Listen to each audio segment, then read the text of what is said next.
Este texto que lemos é direcionado aos discípulos, em sequência ao episódio narrado nos versos anteriores. Você pode verificar isso na sua Bíblia, dos versos 13 aos versos 21, em que Jesus reprova a avareza e o egoísmo.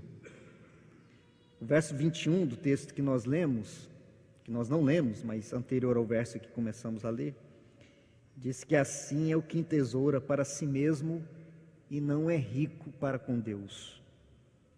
Assim é o que entesoura para si mesmo e não é rico para com Deus. A nossa concepção de riqueza é muito pequena, por isso nossa geração é tão infeliz. Passamos a vida toda correndo atrás de tesouros, quando estes não são perdidos, roubados ou desgastados pelo tempo, simplesmente não são gozados e muito menos são levados conosco no momento da nossa morte. A realidade é que muitos de nós passam nesses dias uma angústia decorrente de uma compreensão muito pequena com relação à doutrina da simplicidade cristã. Essa doutrina da simplicidade cristã que não é um chamado à pobreza, que o Evangelho não tem esse chamado. Alguns devem dizer obrigado, Senhor. Mas, acima de tudo, é uma aniquilação da nossa preocupação e da nossa ansiedade. Muito mais do que um chamado à pobreza, é um chamado para que nós possamos a cada dia aniquilar a nossa preocupação e ansiedade. Jesus era um contador de histórias, como nenhum na face da terra o fez até hoje. Jesus sabia que as histórias chegavam mais fácil ao coração das pessoas do que as palavras num discurso metódico e frio. E quantas vezes as parábolas de Jesus nascem das histórias do cotidiano, em que ele, percebendo as situações do cotidiano, transformava em histórias para trazer lições. Aqui nesse texto, o Senhor Jesus contempla as flores e os pássaros, e dessa contemplação, aqui ele chama os seus discípulos também para participar, olhando para os pássaros e para as flores. Jesus chama os seus discípulos para repensar sobre a vida. Esse texto nasce assim: depois de um ganancioso jovem pedir para que Jesus resolvesse um problema, uma questão de divisão de herança, ele chama os seus discípulos para contemplar as flores, os pássaros e ensinar sobre o que é prioridade na vida. Eu queria nessa noite que nós pudéssemos também fazer a mesma coisa. Nós não temos aqui tantas flores para serem contempladas, a não ser as que estão no altar, e nem pássaros, mas podemos usar a nossa imaginação para isso, né? E com isso podemos, de alguma maneira, parar para pensar um pouco naquilo que é prioridade na nossa própria vida. Algumas lições nesse texto que saltam, não precisamos de muita lucubração teológica para perceber aquilo que o texto aponta de maneira tão sublime. O verso 23 tem esse princípio, o primeiro princípio do texto, que fala sempre muito ao meu coração. Vocês valem muito mais daquilo que vocês têm. O verso 23, porque a vida é mais do que o alimento e o corpo mais do que as vestes. Você vale mais do que aquilo que você tem. Parece tão óbvio, né? Parece tão óbvio que nós valemos muito mais do que aquilo que nós temos. Mas quantas vezes somos medidos pela roupa que temos, pelo carro, pelas joias, pelo relógio que usamos, pela casa que moramos? Medimos o sucesso das pessoas pelo que elas têm e não pelo que elas são. E às vezes nós nos confundimos tanto com isso que não sabemos mais se somos, se não temos. Quando eu pastoreava em Jataí, no meu primeiro pastorado, antes de ir para Brasília, eu tive um dos encontros mais fantásticos da minha vida, quando eu recebi uma visita na casa pastoral de um cacique terena, Eu tenho o nome dele porque eu anotei. Itapuia Moroci Matubiara era o nome do cacique. Ele era cacique de uma aldeia, eu imagino que ele já não esteja mais vivo, a cerca de 40 quilômetros da minha cidade, perto de uma cidade chamada Mineiros, que tem no sudoeste goiano.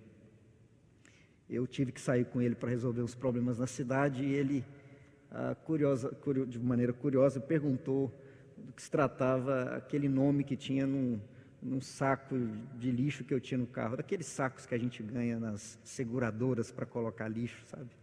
Eu fui explicar para ele que aquilo eu tinha ganhado de uma seguradora do carro e estava usando ali para colocar o lixo. Então ele passou a refletir. Ele era evangélico, era cristão, e ele disse: pastor, homem branco é esquisito. Ele compra coisa que não usa, constrói casa que não mora, mata bicho que não come, corre atrás de tudo e nunca consegue achar nada. Ama as coisas e faz seguro delas, para os outros não roubar, mas não faz seguro da vida. É claro que isso me marcou naquele momento tanto, que eu escrevi isso rapidamente, para não esquecer. Cuidamos muitas vezes mais do nosso carro do que do nosso corpo. Descuidamos da alimentação, ficamos obesos, cansados, doentes. Onde está a nossa prioridade?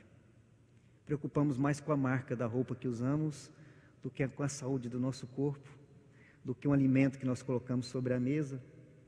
Dizemos que o nosso corpo é templo do Espírito Santo, mas o tratamos muitas vezes como uma lata de lixo, ingerindo aquilo que mal os nossos animais poderiam comer. A vida no Espírito Santo, narrado em Gálatas 5:22, se manifesta no cuidado de si mesmo e dos outros. É por isso que a lista do fruto do Espírito, lá em Gálatas 5, demonstra saúde em todos os aspectos, quer seja físico, o mental e o espiritual. A ansiedade não resolve, diz o texto que nós lemos também, versos 25 e 26. A ansiedade só complica mais a nossa vida.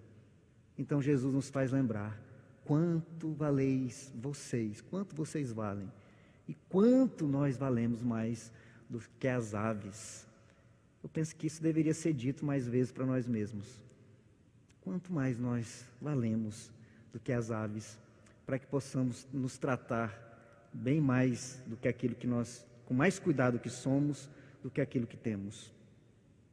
Os versos 27 a 28, Jesus também nos diz, queria que você olhasse na sua Bíblia: observai os lírios, eles não fiam, não tecem. Eu, contudo, vos afirmo que nem Salomão, em toda a sua glória, se vestiu como qualquer deles. Ora, se Deus veste assim a erva que hoje está no campo e amanhã lançada no forno, quanto mais tratando-se de vós, homens de pequena fé.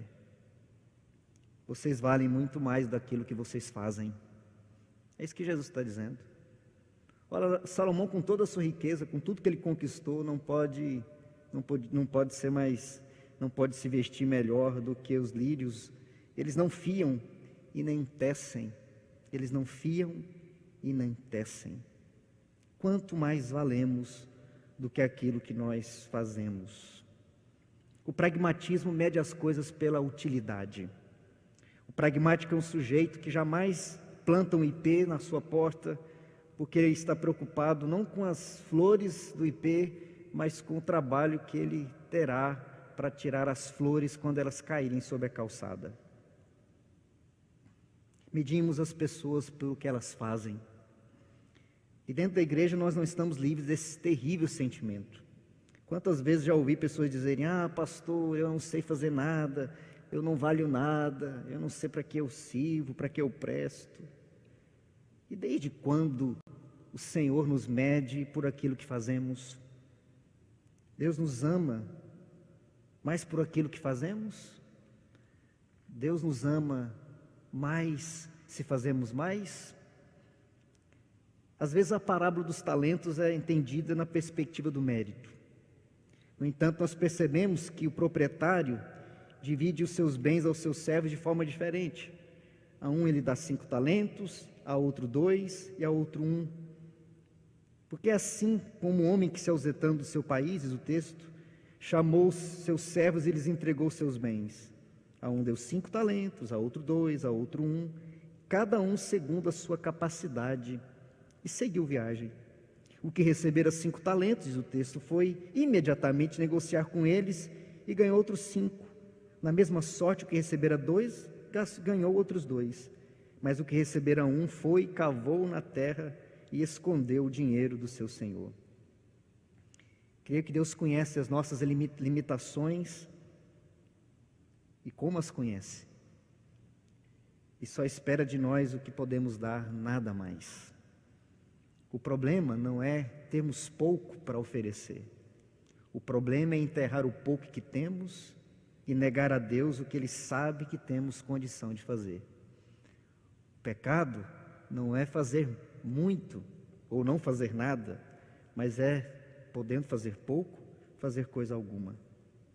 O que eu acho tremendo nesse texto, no versículo 27, é que o Senhor está dizendo que Salomão tinha dinheiro para se vestir de todo o ouro, incrustado de diamantes, pérolas, rubis, esmeraldas, mas isso tornaria mais bonito aos olhos de Deus? Não, Jesus responde. Não é o que fazemos que nos torna melhores. Deus não nos mede pelos nossos méritos. Deus não é um juiz que dá prêmios para os que têm sucesso e castigo para os fracassados. Nós fazemos assim, Deus não. E Ele retribui segundo a sua graça e não segundo os nossos méritos. E quando a palavra nos diz para praticarmos boas obras, não está falando que elas são necessárias para a nossa salvação, pois somos salvos pela graça, mediante a fé. Isso não vem de nós, é dom de Deus. Não vem de obras para que ninguém se glorie. Somos salvos para as obras e não salvos pelas obras. As obras são como os frutos, nascem naturalmente de árvores sadias, como manifestação da natureza. As minhas obras são consequência da minha relação com o meu Senhor. Não sou aceito por causa das minhas obras, mas porque sou aceito, frutifico em abundância para a honra e para a glória dEle. E o nosso texto termina, os versos 31 a 34, em que Jesus diz assim: buscai antes de tudo o seu reino e essas coisas vos serão acrescentadas. Verso 32, olhe para a sua Bíblia. Não temais, ó pequenino rebanho, porque vosso Pai se agradou em dar-vos o seu reino. Eu aprecio esse versículo de uma maneira grandiosa. Se eu pudesse selecionar um versículo de todo o Evangelho de Lucas para guardar, era este versículo, verso 33 que nós lemos. 32. Não temais, ó pequenino rebanho, porque Deus se agradou em dar-vos o seu reino. Qual a prioridade? Diz Jesus: buscar o reino. O reino de Deus envolve, acima de tudo, a intimidade com o Senhor. Estar sob o seu reinado, o reinado de Deus, significa viver como um súdito que alegremente se sujeita por amor, obedece de maneira voluntária e prazerosa, porque sabe que seu Senhor tem o melhor. Porque, diz o João, sua primeira carta, no capítulo 5, porque este é o amor de Deus, que guardemos os seus mandamentos, e os seus mandamentos não são penosos. Os súditos do reino sabem que podem cumprir os mandamentos do seu Senhor, se sujeitar à sua vontade, porque os mandamentos não são penosos. É tremendo ler no texto: o Pai se agradou em dar-vos o seu reino. É de graça, é de graça. Não valho mais aos olhos de Deus pelo que tenho, nem pelo que faço. É isso, é a mensagem tão simples do texto. Eu não sou melhor pelo que tenho e nem pelo que faço. Torno-me habitante do reino pela graça de Deus, que me mede pelo seu amor e não pelos meus méritos. É nesse sentido que o verso 33 pode ser entendido. Se minha confiança e segurança estão nas coisas que tenho ou nas que faço, então é melhor vender e dar. Se a minha segurança e a minha esperança está naquilo que eu tenho e naquilo que eu faço, diz Jesus, então nós estamos cometendo uma séria inversão da realidade maior, da essência maior, que a salvação é algo que eu recebo, não é algo que eu conquisto, nem pelo que eu tenho, nem pelo que eu faço. Jesus não está dizendo no verso 33, quando diz para os discípulos: vendei os seus bens e dai esmolas. Ele não está indo contra a propriedade privada. O pecado é atribuir às coisas o valor que elas não possuem. O pecado não é ter as coisas. O pecado não é ter as coisas e nem fazer as coisas. O pecado é dar valor errado às coisas que temos e um valor errado às coisas que fazemos. E a melhor forma de saber que valor as coisas têm para nós é se nós estamos dispostos a nos desfazer delas. Isso é um desafio. Será que estamos dispostos a nos desfazer delas? Jesus disse: se vocês acham que as coisas que vocês têm é que fazem vocês melhores, você estaria disposto então a desfazer delas para descobrir o real valor que vocês têm? É por isso que Jesus diz: onde está o vosso tesouro, aí estará o vosso coração. O nosso coração está naquilo que damos mais valor. É por isso que, se nós colocarmos o coração nas coisas das quais nós somos privados, nós corremos o risco de ser infelizes. E é bom a gente parar para pensar um pouco que nós sofremos quase sempre pelas coisas que perdemos, que nos são roubadas, porque já sabemos desde antes que as perderíamos, porque nos iludimos. E só se desilude quem se ilude. Jesus diz: busque o reino de Deus, coloque seu coração no reino de Deus, porque você não recebe o reino pelo que você tem ou faz, mas pela sua graça.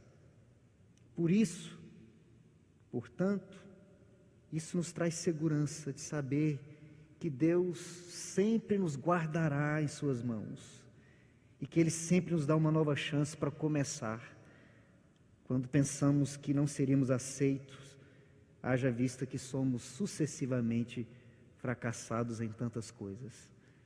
Esse é o evangelho dos recomeços. Quando nós descobrimos que depois de fracassar, confiando demais em nós mesmos, descobrimos que Deus nos ama quando podemos desfazer de tudo isso e ainda assim a ser aceitos pelo seu amor. Vamos fechar os nossos olhos? Obrigado, Senhor, pela Tua palavra. Reconhecemos que precisamos tanto compreender o valor daquilo que somos, mas também reconhecer que tantas e tantas vezes confiamos demais em nós mesmos e nas coisas que temos. Ó Senhor, ensina-nos a ter um coração capaz de confiar tanto em Ti, descansar tanto em Ti, que o nosso coração esteja tanto e todo no Seu reino, ao ponto de não vivermos a ansiedade e a pressa de um tempo que nos faz medir a nós mesmos pelo que temos e fazemos e aos outros de igual maneira.